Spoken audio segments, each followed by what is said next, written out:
અંકલેશ્વર શહેરના 3 રસ્તા સર્કલ પાસે વર્ષોથી શાકભાજી વેચાણ કરી પોતાના પરિવારનું ગુજરાન ચલાવતી ગરીબ, શ્રમજીવી, વિધવા અને નિરાધાર બહેનો આજે પોતાના અસ્તિત્વની લડાઈ લડી રહી છે.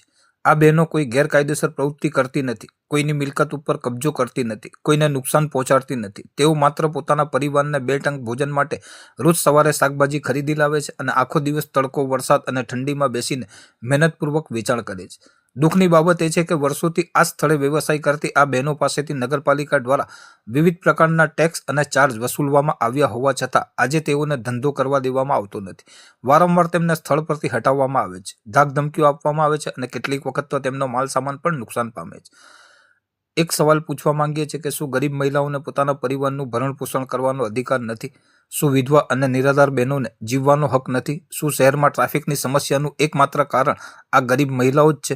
જો શહેરમાં અન્ય અસંખ્ય દબાણો અને ગેરવ્યવસ્થાઓ છે તો માત્ર શ્રમજીવી બહેનોને જ નિશાન કેમ બનાવવામાં આવે છે? આ બહેનો કોઈ સરકારી સહાય માંગતી નથી, કોઈ ભીખ માંગતી નથી, કોઈ મફત લાભ માંગતી નથી. તેઓ માત્ર એટલી જ માંગણી કરે છે કે તેમને સન્માનપૂર્વક મહેનત કરીને રોજગાર મેળવવા માટે યોગ્ય અને કાયમી જગ્યા ફાળવવામાં આવે. સરકાર શ્રી મહિલા સશક્તિકરણ, સ્વરોજગાર અને ગરીબ કલ્યાણની વાતો કરે છે ત્યારે જમીની સ્તરે આવી શ્રમજીવી બહેનોની રોજીરોટી છીનવવાનો પ્રયાસ થાય તે અત્યંત દુઃખદ અને ચિંતાજનક બાબત છે.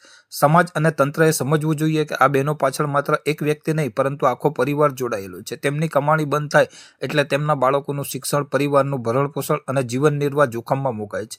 જિલ્લા વહીવટી તંત્ર, નગરપાલિકા, પોલીસ તંત્ર અને જનપ્રતિનિધિઓને વિનંતી કે આ બહેનોને હેરાન કરવાને બદલે તેમની સાથે બેઠક યોજી માનવતાના ધોરણે કાયમી ઉકેલ લાવી ટ્રાફિકની સમસ્યા હોય તો પાર્કિંગની વ્યવસ્થા ઊભી કરવામાં આવે, નિયમો બનાવવામાં આવે, પરંતુ ગરીબ મહિલાઓની રોજીરોટી ઉપર પ્રહાર કરવામાં ન આવે. આજે પ્રશ્ન માત્ર શાકભાજી વેચાણ કરતી બહેનોનો નથી, પ્રશ્ન મહેનતકશ મહિલાઓના સન્માન અને તેમના જીવવાના અધિકારનો છે. મારું નામ મંજુબેન છે. હું 3 રસ્તા માર્કેટમાં 12-13 વર્ષથી શાકભાજીનો, ફ્રૂટનું વેચાણ કરું છું. અમને 8 તારીખથી 3 રસ્તા માર્કેટે ઉઠાડી દેવામાં આવેલા છે. એવું કીધું કે તમે અહીંયા બેસવાનું નહીં, તો અમને 3 દિવસથી હેરાનગતિ થાય છે.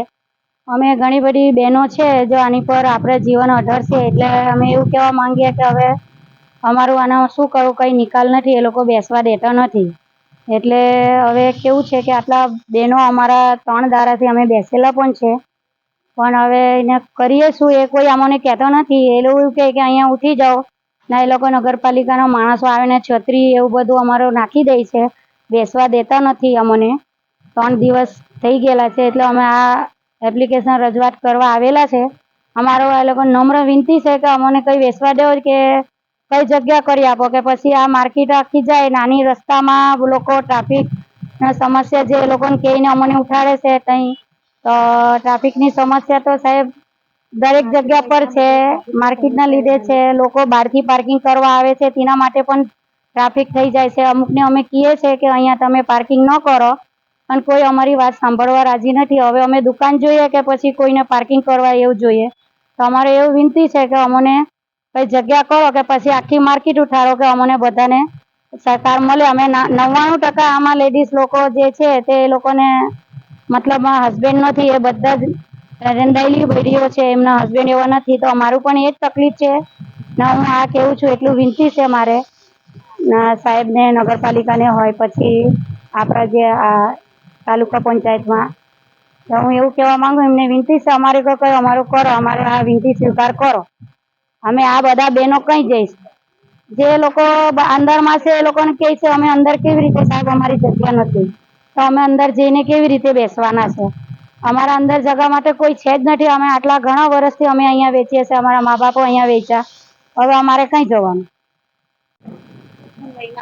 એડવોકેટ આપણી સાથે તમે જોઈ શકો છો કે પાછળ ઘણી બધી બહેનો છે. આ બહેનો વિધવા છે, શ્રમજીવીઓ છે, રોજે રોજની પોતાનો ધંધો કરે છે ને પોતાના પરિવારનું ગુજરાન ચલાવે છે.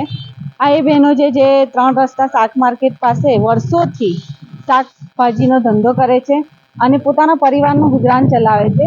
આજે બહેનોની રજૂઆત હતી તારીખ 8 તારીખે કે અમને અહીં સ્થળેથી ઉઠાવવામાં આવ્યા છે. આ રીતે આ બહેનોને વારંવાર ઉઠાવવાની કામગીરી અગાઉ પણ થઈ છે. 2019માં પણ અમે માન્ય નાયબ કલેક્ટર સાહેબને અરજી આપી હતી. 2021-22માં પણ તે લોકોને આ રીતે હેરાનગતિ કરવામાં આવી હતી, ત્યારે પણ અરજીઓ થઈ છે અને 2025માં પણ તેઓને ઉઠાવવાની હેરાનગતિ થઈ અને ત્યારે પણ આ અરજીઓ થઈ છે. તંત્રનું કહેવું એવું છે કે ભાઈ ત્યાં ટ્રાફિકની સમસ્યા થાય છે. ખરેખર માર્કેટ જ એવી જગ્યા પર છે જે મેઇન સિટીની વચ્ચે છે. અંકલેશ્વર જીઆઈડીસીને જોડતા માર્ગ પર છે. માર્કેટની જગ્યા એટલી નાની છે કે જેના કારણે ટ્રાફિકની સમસ્યા થાય એ સ્વાભાવિક છે, પણ આ બહેનો ટ્રાફિકની સમસ્યાનું યોગ્ય નિરાકરણ તંત્રએ કરવું જોઈએ, ન કે આ બહેનોની રોજીરોટી છીનવી જોઈએ.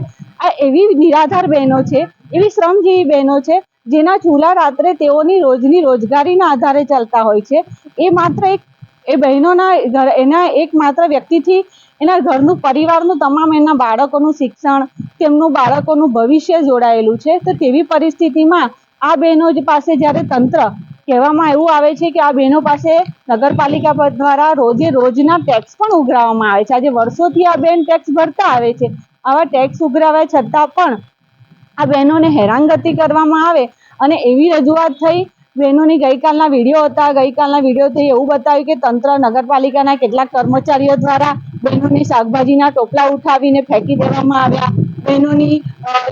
ઘણી બધી બહેનોને ગમે તેવા વિભત્સ શબ્દોથી બોલવામાં આવ્યું. તો આ કઈ રીતનું તંત્ર છે કે ખરેખર જ્યારે આપણી સરકાર મહિલા સશક્તિકરણની વાત કરે છે, ગરીબ કલ્યાણની વાત કરે છે, જનહિતની વાત કરે છે, રોજગારની વાત કરે છે, ત્યારે ખરેખર સ્વરોજગાર કરીને પોતાનું જીવન ગુજરાન કરતી આ બહેનોને જ્યારે આ સ્થાનિક કક્ષાએ જે હેરાનગતિ થાય છે તે બાબતની યોગ્ય વહીવટી તંત્રએ ધ્યાન દોરવું જોઈએ અને તે બાબતે યોગ્ય પગલાં લેવા જોઈએ. ટ્રાફિકની સમસ્યા ખરેખર જો જતી હોય તો જે જગ્યા પર શાક માર્કેટ છે એ જગ્યા પરથી શાક માર્કેટ હટાવી યોગ્ય જગ્યા પર જ્યાંથી કોઈને નડતરરૂપ ન થાય તેવી જગ્યા યોગ્ય ફાળવવામાં આવી જોઈએ અને તેવી જગ્યા પર શાક માર્કેટ લઈ જવું જોઈએ, ન કે આ બહેનોને આ ગરીબ શ્રમજીવી બહેનોના રોજીરોટી પર લાત મારવી જોઈએ. તો મારી વહીવટી તંત્રને આજે અહીંયા નાયબ કલેક્ટર સાહેબને અમે એક આવેદનપત્ર આપ્યું છે અને રજૂઆત કરી છે કે ભાઈ આ જે સમસ્યા છે જેનું યોગ્ય નિરાકરણ લાવવામાં આવે અને કાયમી ધોરણે જે વારંવાર અગાઉ પણ મેં કહ્યું તેમ 2019માં, 21માં, 22માં અને 25માં જે રીતે વારંવાર બહેનોને અઠવાડિયા સુધી ન બેસવા દેવી, વારંવાર તેમને હેરાનગતિ કરવી, તેમનો સામાન ફેંકી દેવો અને એ જેટલી જે નડતરરૂપ હેરાનગતિ થાય છે એનું યોગ્ય નિરાકરણ લાવી ને યોગ્ય આ પ્રશ્નનો ઉકેલ કરવામાં આવે તેવી વહીવટી તંત્રને મારી વિનંતી છે.